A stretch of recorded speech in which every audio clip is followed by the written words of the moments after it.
జై శ్రీరామ్. నేను మౌనికా శంకర. ముఘల్ తుర్కుల ఆఫ్ఘన్ల అట్రాసిటీస్ తర్వాత బ్రిటిష్ ఈస్ట్ ఇండియా అట్రాసిటీస్ని మనం ఫేస్ చేసినాం. అంటే 800 సంవత్సరాలు వాళ్ళతోని లడాయి అయింది. తర్వాత 200 సంవత్సరాలు బ్రిటిష్తోనైంది.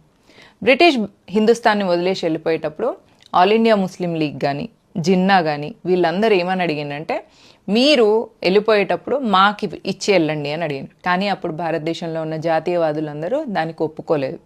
భారతదేశాన్ని గజ్వే హిందీ చేయాలని వీళ్ళు అనుకుంటున్నారు. కాబట్టి వీళ్ళను కానీయొద్దు అని చెప్పేసి, కావాలంటే పాకిస్తాన్ తీసుకొని వెళ్ళిపోండి, అంతేగాని ఇక్కడ మీకు ఇచ్చేది లేదు అని చెప్పారు.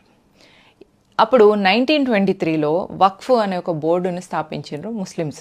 అదేంటిది అంటే, భారతదేశంలో ఇక్కడ నిజాం నిరంకుశ పాలనలో మనల్ని చిత్రవదలు చేసి హిందూ సమాజం నుంచి వెళ్ళి రక్తం పీల్చి వాళ్ళు సంపాదించుకున్న ఆస్తులన్నింటినీ వక్ఫ్కి ఇచ్చేసి, ఇక్కడున్న ముస్లింలు పాకిస్తాన్ పోయినాక అక్కడున్న హిందువుల్ని ఇక్కడికి తన్ని ధర్మేసి వాళ్ళ ఆస్తులను వాళ్ళ ఇళ్ళను ఆక్యుపై చేసుకున్నదే కాకుండా, ఇక్కడ వీళ్ళ ఆస్తులను వక్ఫ్కి ఇచ్చేసి ఇక్కడ నుంచి వచ్చే రెంట్లను అక్కడ వాళ్ళు ట్రాన్స్ఫర్ చేయించుకున్నారు.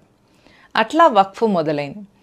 వెళ్తూ వెళ్తూ ముస్లింలందరూ ఏమని ఛాలెంజ్ చేసిందంటే, హస్కే లేంగే పాకిస్తాన్, లడ్కే లేంగే హిందుస్థాన్. అంటే ఇప్పుడు మేము కేక్ మొత్తం కావాలి అని అడిగితే మీరు మాకు ముక్కలు చేసిస్తున్నారు కదా, సరే ఈ ముక్కలు తీసుకొని మేము ఈ క్షణానికి కాంప్రమైజ్ అవుతున్నాం, కానీ భారతదేశంలో ఉన్న ముస్లింలందరూ కూడా హిందుస్థాన్ని గజ్వే హిందీ చేయడానికి పనిచేస్తారు.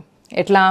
పాపులేషన్ జిహాద్ వల్ల. అంటే నలుగురిని పెళ్లి చేసుకొని 40 మంది పిల్లల్ని కానీ పాపులేషన్ పెంచుకొని సంఖ్యాబలంతో హిందుస్థాన్ని గజ్వే హిందీ చేస్తాం. నెక్స్ట్ లవ్ జిహాద్ ద్వారా హిందూ ఆడపిల్లల్ని తీసుకెళ్ళి వాళ్ళని పెళ్ళిళ్ళు చేసుకొని వాళ్ళతో ముస్లిం సంతతిని పెంచుకుంటాం. తద్వారా హిందూ సంతతి తగ్గుతుంది. నెక్స్ట్ ల్యాండ్ జిహాద్. ల్యాండ్ జిహాద్ అంటేనే ఈ వక్ఫ్. దీన్నే వక్ఫ్ అంటారు. ఇప్పుడు ఆఫ్ఘనిస్తాన్ అయిపోయింది, పాకిస్తాన్ అయిపోయింది, బంగ్లాదేశ్ అయిపోయింది.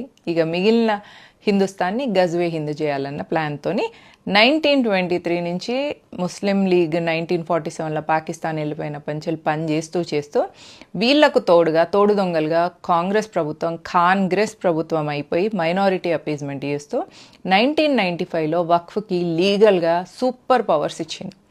ఏంటిది అంటే, waqf by a user is a waqf. అంటే ఇప్పుడు మనకి ఎల్బీ స్టేడియంలో ఇఫ్తార్ విందు జరిగింది ఇప్పుడు మొన్న తెలంగాణలో. ఆ ఎల్బీ స్టేడియంలో జరిగిన ఇఫ్తార్ విందు, ఒకసారి వాళ్ళు ఇఫ్తార్ విందు అక్కడ జరుపుకున్న కారణంగా వాళ్ళు ఇది వక్ఫ్ ప్రాపర్టీ అనగానే అది వక్ఫ్ అయిపోతుంది. దాన్ని వక్ఫ్ బై యూజర్ ఈజ్ అ వక్ఫ్ అంటారు. బెంగళూరులో కూడా ఒక పార్కులో వాళ్ళు నమాజ్ చేసుకున్నందుకు దాన్ని వక్ఫ్ది అని క్లెయిమ్ చేయడం వల్ల ఆ ల్యాండ్ వక్ఫ్కి వెళ్ళిపోయింది.